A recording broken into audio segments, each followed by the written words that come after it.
Overview of the Old Testament, a systematic approach. We recommend having your Bible with you. And if you turn first to the Old Testament table of contents, we're going to be using the King James with the 39 book divisions. Lord willing, we'll touch on every book. This is an old lesson that we have learned over the years, but it's a lesson that I would have appreciated knowing when I first started to seriously study the scriptures. Our goal is that it helps to remove some of the uncertainty and or perhaps a sense of intimidation or being overwhelmed that some of us might have when trying to use the Old Testament. It's quite large.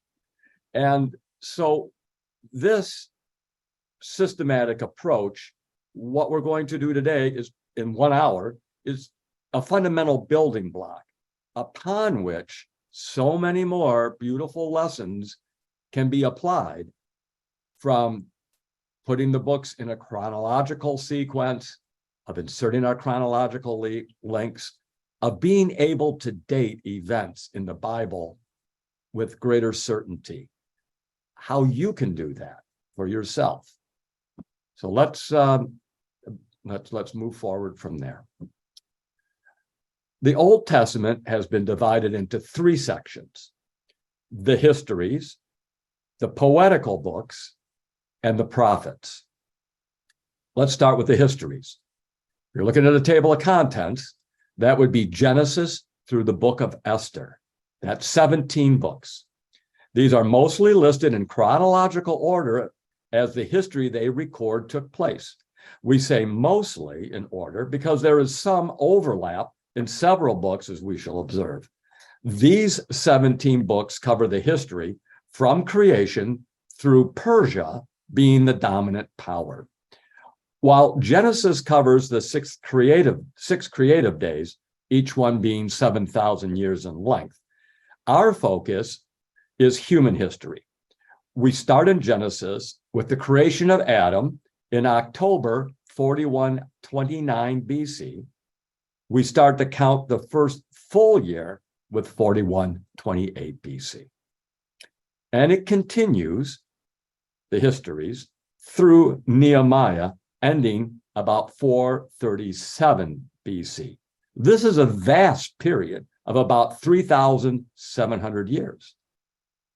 Then secondly, we have the poetical books. Now, this is Job through the Song of Solomon, 5 books. Now, the point of interest to us is that the Hebrew scribes started over, as it were, and listed these books in the chronological order according to the time they occurred. Again, there is some overlap. It's believed that Job lived and wrote before the law covenant was given in Israel, as he was offering up sacrifices on his own. Brother Russell suggests he lived in Arabia and was a contemporary with Abraham, about 2000 BC. The Psalms were mostly composed by King David, and the remaining 3 poetical books mostly by Solomon. We can readily see that we are able to insert these 5 books into the historical accounting. Particularly, Job would fit into the book of Genesis, and the remaining 4 poetical books we could insert into Samuel, Kings, and Chronicles. Third division, the prophets, Isaiah through Malachi. Again, we have 17 books. We recognize that the Hebrew scribes started listing the prophets in the order that they historically prophesied or wrote. However, it is very important for us to note that they differentiate between the 4 major prophets and the 12 minor prophets. We observe that in order of writing, they start with Isaiah and continue through Daniel, the major. Then they start over in time with Hosea through Malachi, the minor. We will see that some of the so-called major and minor prophets gave their messages at the same time as others. Hence, they were contemporaries. We can date Isaiah as the first from about 829 BC, and Malachi the last about 442 BC. This covers a period of a little less than 400 years. And like the poetical books, we can insert these 17 books of the prophets into the appropriate historical books, such as Kings, Chronicles, Ezra, and Nehemiah. We note that there was approximately a 400-year period between the last book written in the Old Testament, Malachi, and the beginning of the New Testament with Matthew. There are historical accounts in that time period, but nothing inspired by God to be recorded. Now we are ready to consider a systematic approach. First, we consider the name of a book. Then we consider the first few verses and the last few verses. Perhaps at times we will have to consider other verses within the book to help us place it historically, or sometimes by important events that book relates to. We shall see. We start with Genesis. Genesis means beginning. It opens with, in the beginning, God created the heaven and the earth. This refers to God shaping the affairs of earth to be a hospitable and eternal home for the human race and all the ecosystems related to such. The closing of Genesis has the patriarch Jacob dying, Genesis 49:33, and Joseph and his father's house dwelling in Egypt and prophesying that God would visit them there and deliver them out of Egypt and bring them to the land promised Abraham, Genesis 50:22-26. This book covers an immense period of time in Earth's history. But if we start with the creation of Adam, again, October 4129 BC, and continue to Jacob's death, we have a little over 2,300 years. So many marvelous events are recorded in Genesis. However, if we can but remember, if an event we are interested in transpired before Jacob's death, or very shortly thereafter, we can turn to Genesis and find it.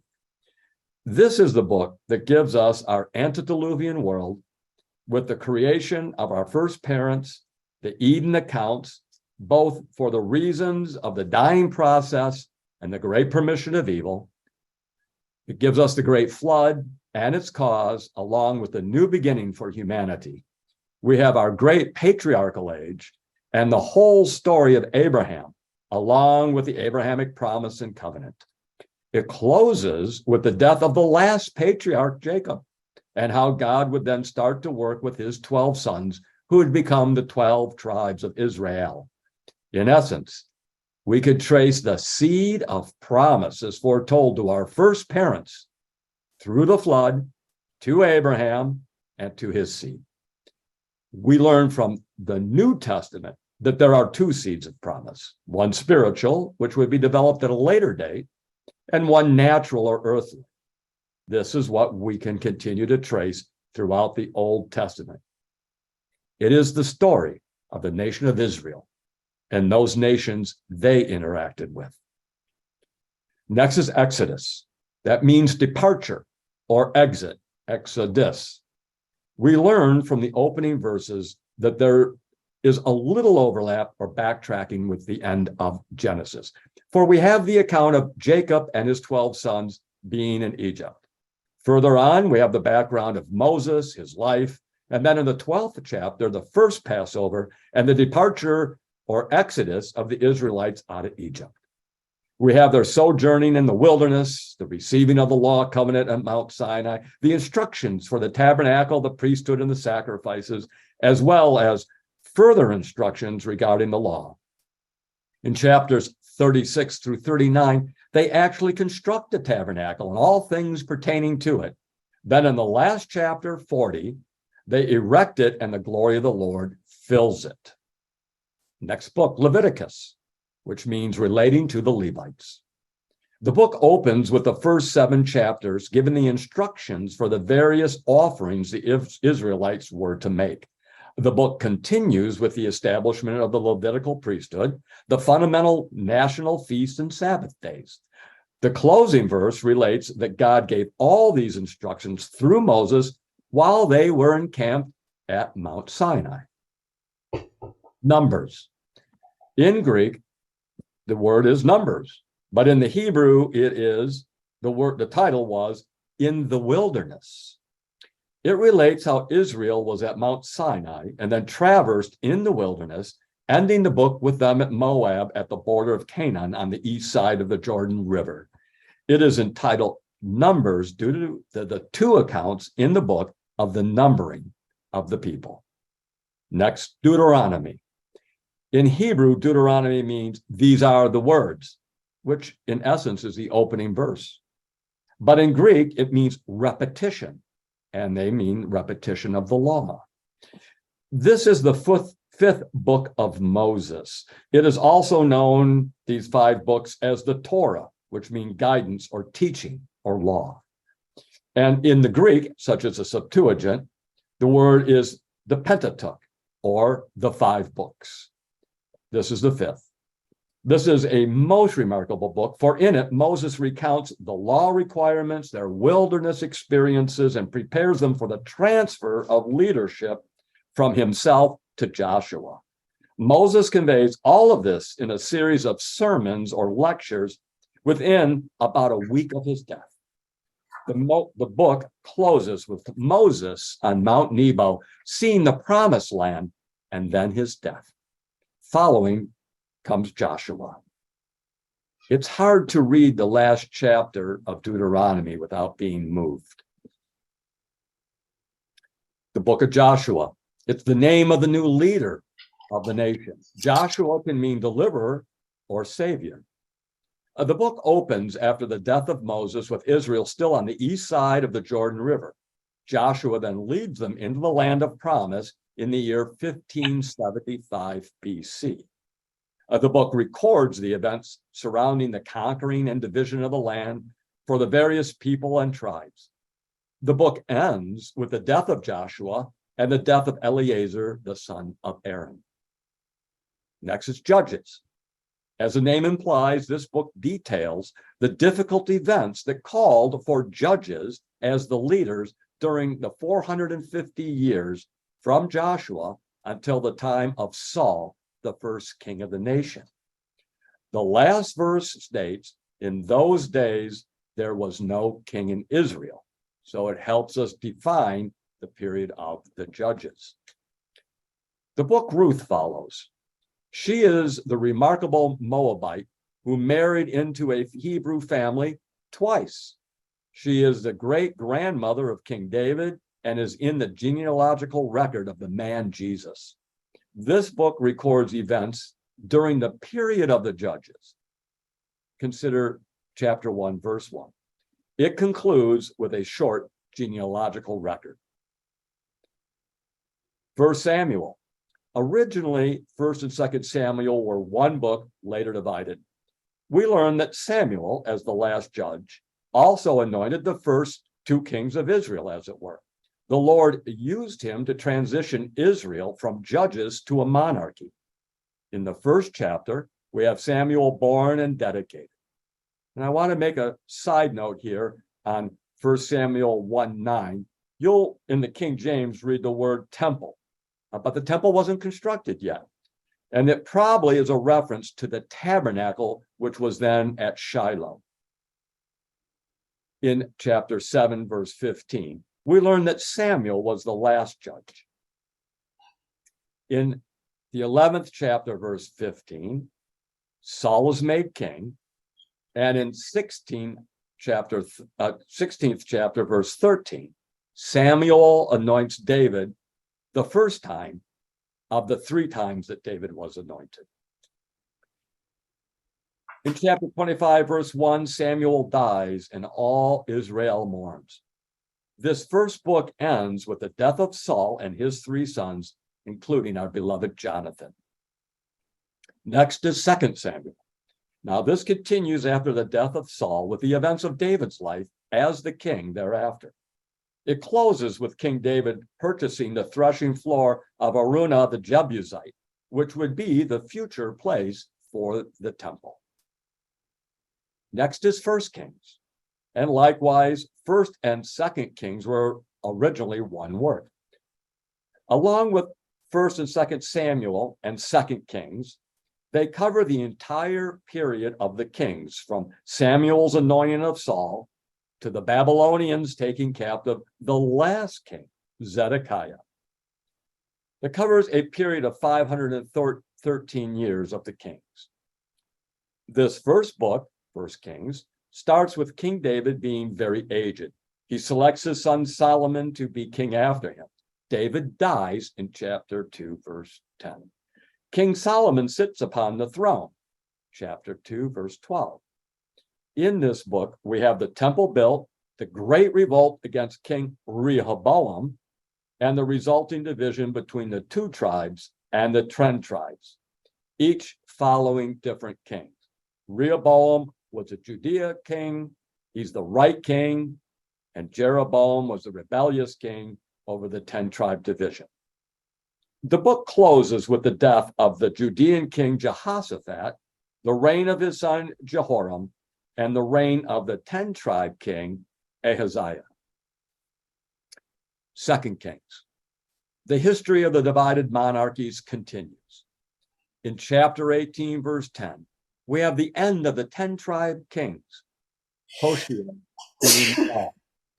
They were conquered by the Assyrians approximately 130 years before the ending of the Judean kings. Let me restate that. The 10-tribe kingdom, sometimes called the Northern Kingdom, sometimes called Samaria, sometimes in context called Israel, and sometimes even called Ephraim. The 10-tribe kingdoms were conquered by the Assyrians about 130 years before the Babylonians captured and destroyed Jerusalem. Now with that, we have 1 Chronicles, and in Hebrew, that means the events of the years. And 1st and 2nd Chronicles were originally one writing. These 2 books recount the history of only the kings of Judah. But be it noted, brethren, that the number of years for the Judean kings is the same in Kings as it is in Chronicles. This first book, 1 Chronicles, starts with a number of long genealogical datings, the first one starting with Adam. In the long recap, we have King Saul slain in chapter 10, verse 4, followed by the acts of King David and concluding with King Solomon on the throne. Brings us to 2 Chronicles. Continuing from the first book, with the reign of King Solomon, it concludes like 2 Kings did, with the destruction of the temple and Jerusalem.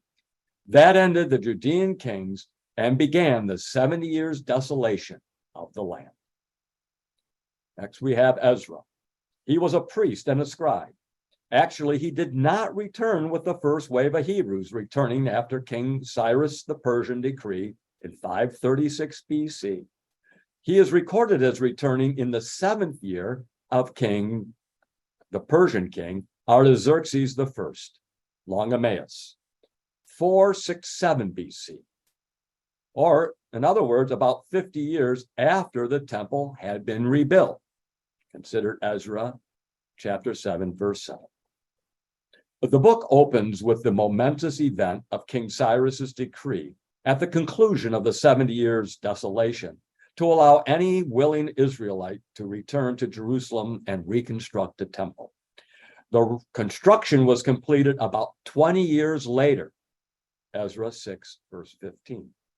The book ends with Ezra chastening the Israelites for taking wives from the Gentile strangers of the land and directing them to separate from them, which the vast majority did.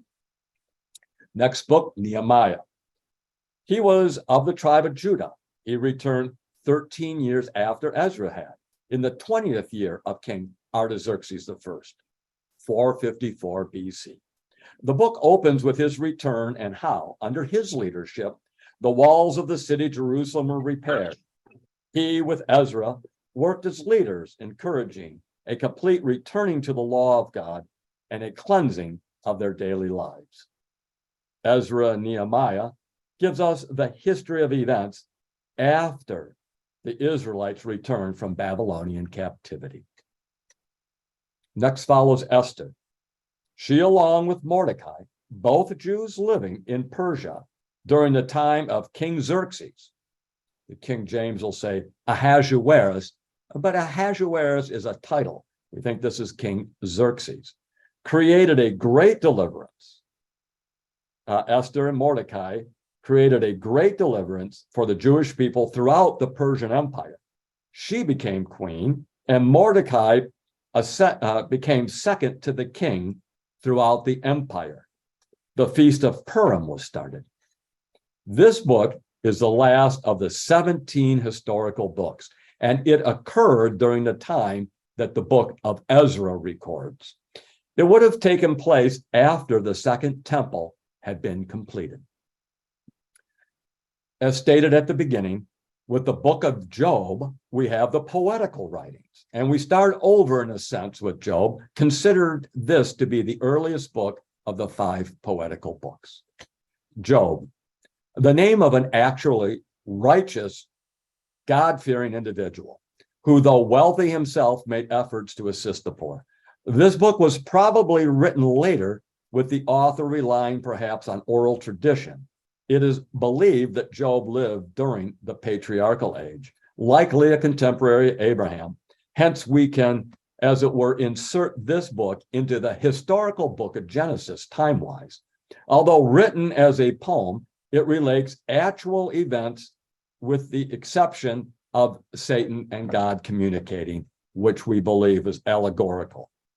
There is a suggestion that it was written after the Great Pyramid of Giza was constructed, based upon verses in chapter 38. Psalms, in Hebrew, that means praises. In Greek, like the Septuagint, it means stringed instruments. However, it is a collection of poems and songs praising God and for seeking help from God. David has authored about half, and perhaps 6 or more wrote the rest. While the composers had praises on their minds, God intended them to write of many prophecies in their works. We can insert this book into the historical books of Samuel, Kings, and Chronicles. Next is Proverbs, which means positive action. Hebrew, it means parables and oracles. It tells that these were composed by King Solomon, and most were, although a few toward the end were authored by others. It is thought that King Hezekiah finished compiling the book. We can insert this poetical book into the historical books of Kings and Chronicles. Next, Ecclesiastes, which means teacher. Chapter 1, verse 1 tells us it was written by the son of King David. And several hints in the book seem to point unmistakably to King Solomon. As Proverbs was written in Solomon's best time of life, Ecclesiastes was written in the latter years of life, when he finally realized that the pleasures of life that lead one away from God were meaningless and empty. We can insert this book into the historical books of 1 Kings and 1 and 2 Chronicles. The Song of Solomon, sometimes known as Canticles. The Hebrew means Solomon's Song of Songs, while Canticles, being from the Latin, just means songs. Chapter 1, verse 1 tells us it is Solomon's Song of Love. Brother Russell states that it is allegorical in nature and primarily represents the love between Christ and his bride, the church. This is the last of the poetical books, and we can insert it into the historical books of 1 Kings and 1 and 2 Chronicles. The third division of the Old Testament. This is the 17 books of the prophets. It's striking that the first section, or histories, were 17 books, and the last section, likewise 17 books, suggesting a desire for balance, since the books of Samuel, Kings, and Chronicles could have each been but one apiece. They were subdivided. Regardless, even though these are prophets, these 17, they contain much history, as we shall see. Dating these books is sometimes a challenge because some of the things they write about are, well, prophecies, events that would transpire sometimes years, centuries, or even millennia into the future. The 17 books of the prophets are subdivided into 5 major and 12 minor. The first of the major is Isaiah, and he is considered the earliest of the 4 actual prophets. The 5th book of the major prophets is Lamentations, which is assigned to Jeremiah. So we have 4 major prophets, but we have that they wrote 5 books. Now, Hosea is considered the earliest that we can tell of the minor, and we shall start over with our dating when we reach Hosea. Isaiah 1:1. We are told in that verse that he was a prophet to Judah and Jerusalem. He prophesied during the reigns of 4 Judean kings, and he names them: Uzziah, 829 BC, Jotham, 777 BC, Ahaz, 761 BC, and Hezekiah, 745 BC. Since Hezekiah reigned for 29 years, and Isaiah lived somewhat after Hezekiah died, perhaps his prophetic work was about 64 years long, beginning at the very end of the first king he mentioned, Uzziah's reign. He was married to a godly woman and had several children. 2 sons are mentioned by name. He lived not far from the temple at Jerusalem. It is possible that Isaiah might have used several scribes to write as he dictated to them, even as other prophets did so. Jeremiah comes to mind. His chapter 53, Isaiah 53, of the coming Messiah is much beloved and credited with converting many a Jewish person to Christ. We read of him in several places in 2 Kings and 2 Chronicles, especially in his relationship with King Hezekiah. Consider 2 Kings, the 20th chapter, 2 Chronicles 26, verse 22, all the way through chapter 32 and verse 32. Isaiah was used by God to help save Jerusalem from the Assyrians.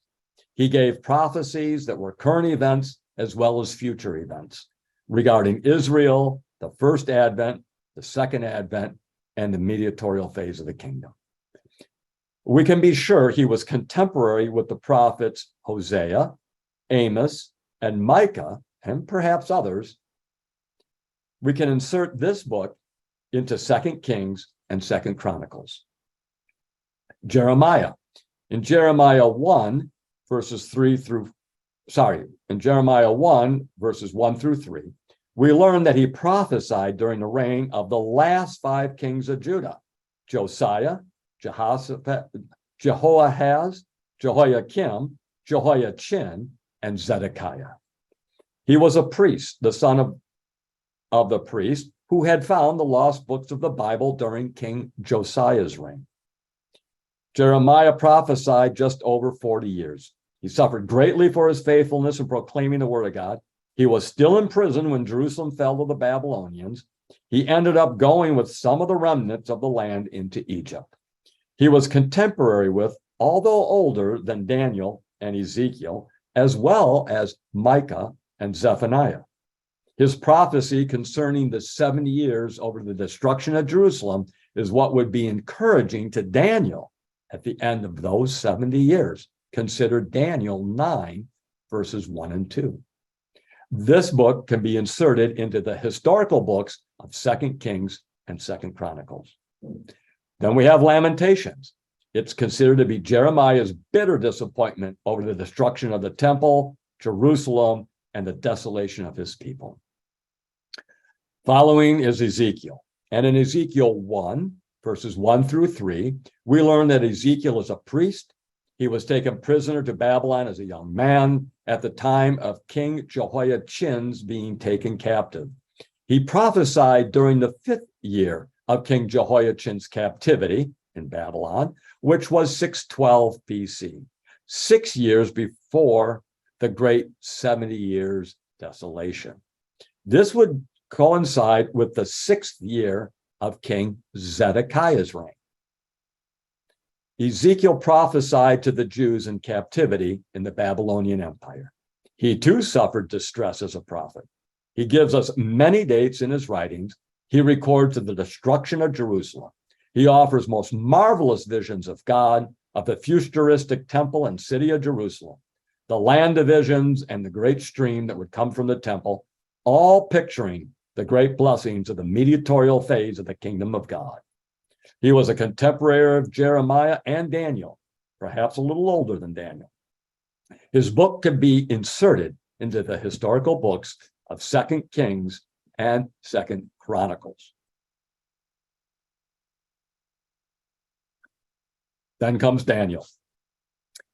In Daniel chapter 1, verses 1 through 3, we learn that Daniel was taken captive to Babylon as a young lad, perhaps 14 years old. Although it takes some reckoning, we suggest that the quote, 3rd year of the reign of Jehoiakim, when Nebuchadnezzar, king of Babylon, came and took spoils and captives, end of quote, is the year 620 BC. It was the last 3 years of Jehoiakim's reign, which started dating from when Nebuchadnezzar had taken control over Judah. Please consider 2 Kings 24, 1 and 6, and 2 Chronicles 36, 4 through 8. For further reading, we recommend Great Pyramid Passages, Book 2, pages 27 through 32. Daniel lived over 100 years. He lived when the temple and Jerusalem were destroyed. He lived long enough to see Babylon captured and Cyrus the Persian's great decree for any of the Jewish people to return to Jerusalem and rebuild the temple. Like Joseph, so long before him, Daniel rose to power in a foreign empire. His detailed time and history prophecies are unmatched in the Old Testament. Daniel's writings are so remarkable when we consider what we learned from him in only 12 chapters when compared to the length of the 3 previous great prophets. He was contemporary with Jeremiah and Ezekiel. We can insert his book into the historical books of 2 Kings, 2 Chronicles, and Ezra. Before we consider the 12 minor prophets, we want to repeat that we are going backward in time, as it were, to the time that we read of in the book of Isaiah. Hosea 1:1. Here we learn that Hosea prophesied during the same 4 Judean kings that Isaiah did. However, he also mentions the 10-tribe king Jeroboam II. We want to emphasize this is not the first rebellious king Jeroboam I. This is much later. Hosea was a prophet to the 10-tribe or northern kingdom of Israel. He was a contemporary of Isaiah, Amos, and Micah. He lived and prophesied of the delinquency of the 10 tribes and their impending punishments. He died about the time Assyria dismembered Israel by taking the northern and eastern sections captive, approximately 130 years before Judah and Jerusalem, the 2-tribe kingdom, would fall. We can insert this book into the historical books of 2 Kings and 2 Chronicles. Joel. There's nothing in the book to help us date it. Some, including Brother Megason, think he prophesied during the early years of King Uzziah. He would have just preceded Isaiah, Amos, and Micah. This does not seem unreasonable, as the Masoretes are those who compiled the Hebrew Bible as we generally have it between the time of the 6th and 10th centuries AD, placed his book here. In other words, they felt Joel was this early. We can insert his book into the historical books of 2 Kings and 2 Chronicles. Amos. In chapter 1, verse 1, we learn that he was a shepherd and prophesied during King Uzziah and the 10-tribe king Jeroboam II. He was specifically sent to speak warning and the impending destruction on the northern kingdom. He was a contemporary of Hosea, Joel, and Micah. We can insert his book into the historical books of 2 Kings and 2 Chronicles. Obadiah. This is the shortest book in the Old Testament. We do not know anything about the author. He condemns Edom and Edomites, which are the descendants of Esau, Jacob's brother. They were historical enemies of Israel. In verses 10 and 11, there is a description of strangers invading and conquering Jerusalem, and that Edomites partook of the spoils, hence their condemnation. Many are the debates on the dating of this book, but nothing is certain. If, and that's an if it's of an earlier date, which would harmonize with its position as the fourth book of the minor prophets, perhaps it is during the invasion and spoiling of Jerusalem by the Philistine and Arabians during the reign of King Jehoram, about 910 to 907 BC. If, at a later date, perhaps a prophetic description of the yet future Babylonian conquest of Jerusalem. However, Obadiah makes no mention of the burning of the temple or of the city. This book can be inserted into the historical books of 2 Kings and 2 Chronicles, regardless of which dating you prefer. Jonah. In Jonah chapter 1, verses 1 and 2, we learn that Jonah is the son of Amittai. This will prove helpful. Now, he was sent to prophesy against Nineveh, the capital of the hated Assyrian Empire. We have a very helpful reference in 2 Kings 14, verses 23 to 25. We read there that Jonah, son of Amittai, a prophet from Galilee, prophesied during the 15th year of the reign of the Judean king Amaziah. This would be 843 BC. Highly unusual in every aspect, he was sent to prophesy against a cruel foreign people right in the midst of their capital city. His disobedience for a time, his repentance, and then disappointment all go to give us insight to this prophet and the Lord's working with him. Jesus mentions him without a word of reproach. We can insert his book into the historical books of 2 Kings and 2 Chronicles. Next, Micah. And in Micah 1:1, we learn he prophesied during the Judean kings Jotham, Ahaz, and Hezekiah. He spoke of the idolatry in both the 10-tribe and 10-tribe kingdoms. His words in chapter 3, verse 12, of Jerusalem's future destruction are quoted at a later date, as recorded in Jeremiah 26, 17, and 18. He was a contemporary of Isaiah, Hosea, and Amos. We can insert his book into the historical books, 2 Kings and 2 Chronicles. Nahum. We cannot date this book with accuracy, except that the theme of his prophecy is the impending destruction of Nineveh. This would date him after Jonah's preaching in Nineveh and their repentance, which reversed itself after some time, for Assyria came and carried off the northern 10-tribe kingdom about 736 BC. It is thought that Assyria and Nineveh fell to the Medes and Babylonians about 625 BC. He was still pronouncing the yet to come destruction of Nineveh and Assyria in Nahum chapter 2, verse 13. So we can insert his book into the historical books of 2 Kings and 2 Chronicles. Habakkuk. We cannot date this book with certainty, as he does not provide any definite dating. However, due to his prophecies, chapter 1, verse 6, and chapter 3, verse 16, seems to be before the destruction of Jerusalem by Nebuchadnezzar. He would have been a contemporary with Jeremiah and perhaps Ezekiel. We can insert his book into the historical books of 2 Kings and 2 Chronicles. Zephaniah. In chapter 1, verse 1, we learn here that he was the great-great-grandson of King Hezekiah. He was a cousin to King Josiah, in whose reign he prophesied. It was before the destruction of Nineveh, which was during the following reign of Jehoiakim. He might have been a contemporary with Jeremiah.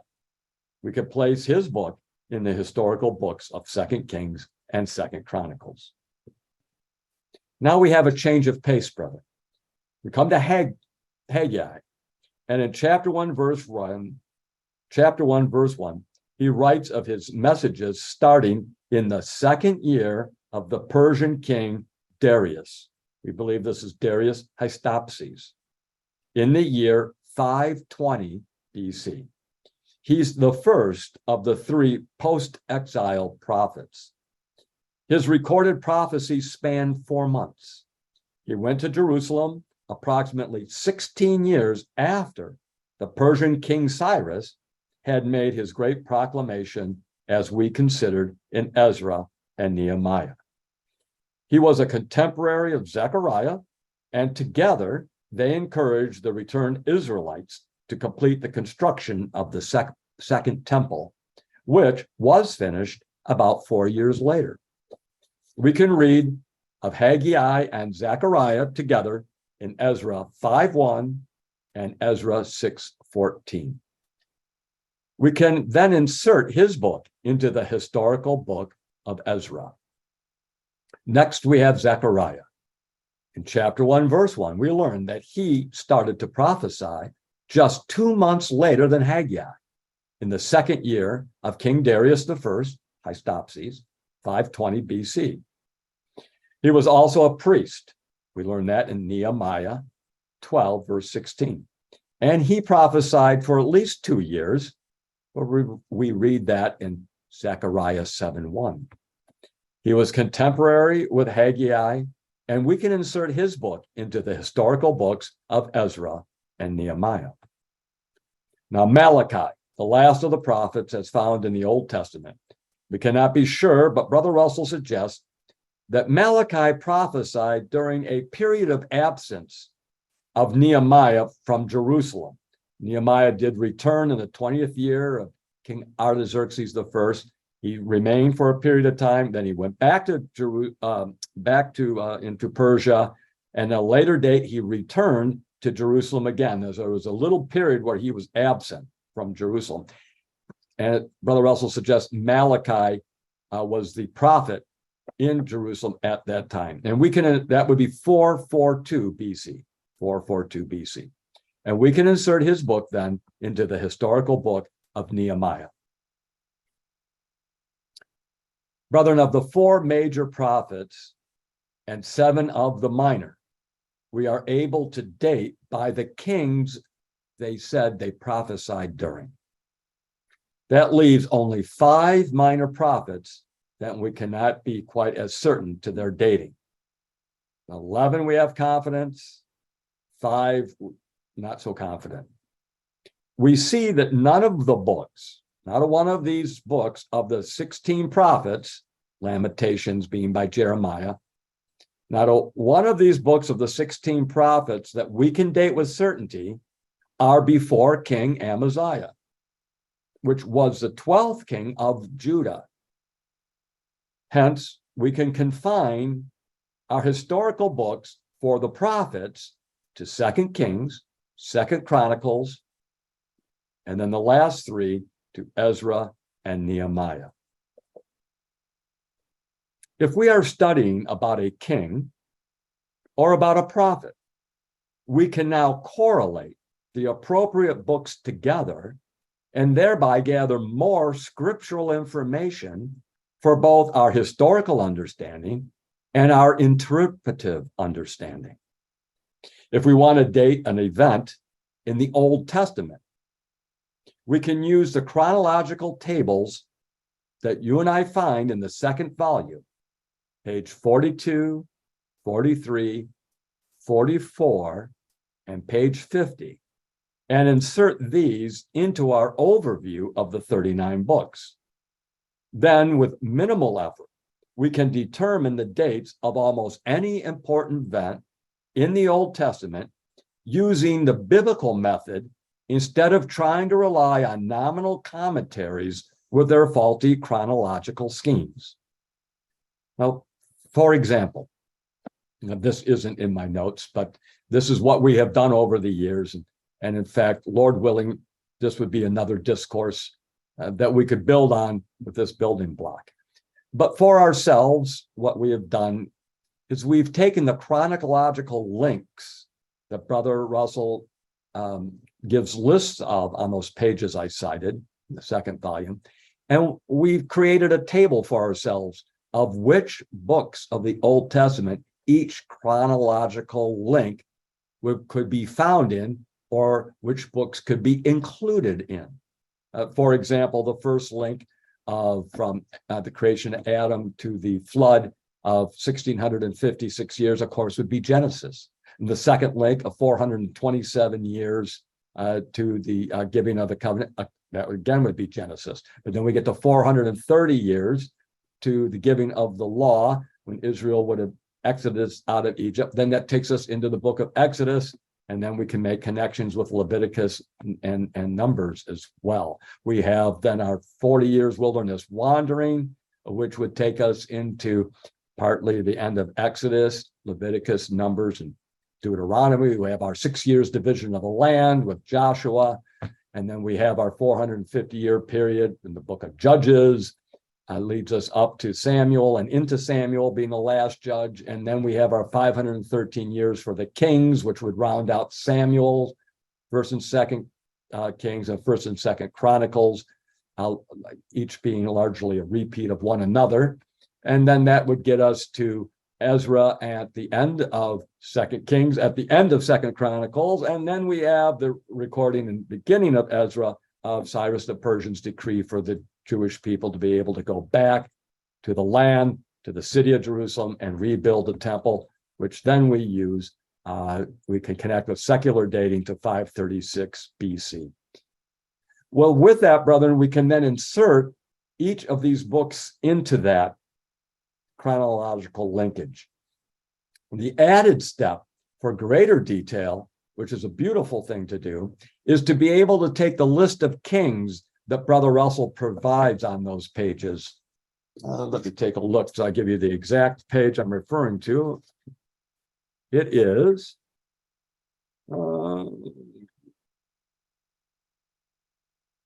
page 50 in the second volume, the period of the kings. You'll see he gives the list of the names, he gives their reign, he gives the corresponding scriptures and how many years they reigned. You can take that list and you can make a date for each year that the king began to reign. Saul started in 1119, 1119 BC. From there, you add his 40 years. Then you put a date. Then you add David's 40 years. You put a date. You start Solomon's 40 years. You put a date. And then you go to the next kings, Rehoboam. You put a date. And so what happens is when you're studying a prophet, for example, let's say Isaiah, you're reading events in Isaiah. You'd like to know more about the historical background to better understand Isaiah's prophecy. You look then at those kings that he prophesied during. Then you can look back at those books and chapters in Second Kings and Second Chronicles and read more detail about what was taking place. Then if you want to know something in particular, you can then use this dating process that we have learned as the Bible chronology, and you can then learn to date when the temple was constructed, or perhaps when even one of the kings had their experiences, like Josiah finding the books of the law that had been lost and such, the great Passover of Josiah and Hezekiah. This is freedom from relying on faulty commentaries. This is freedom from the nominal commentaries, because the Lord gave us a biblical chronology with a little bit of effort and the systematic approach to understanding the Old Testament.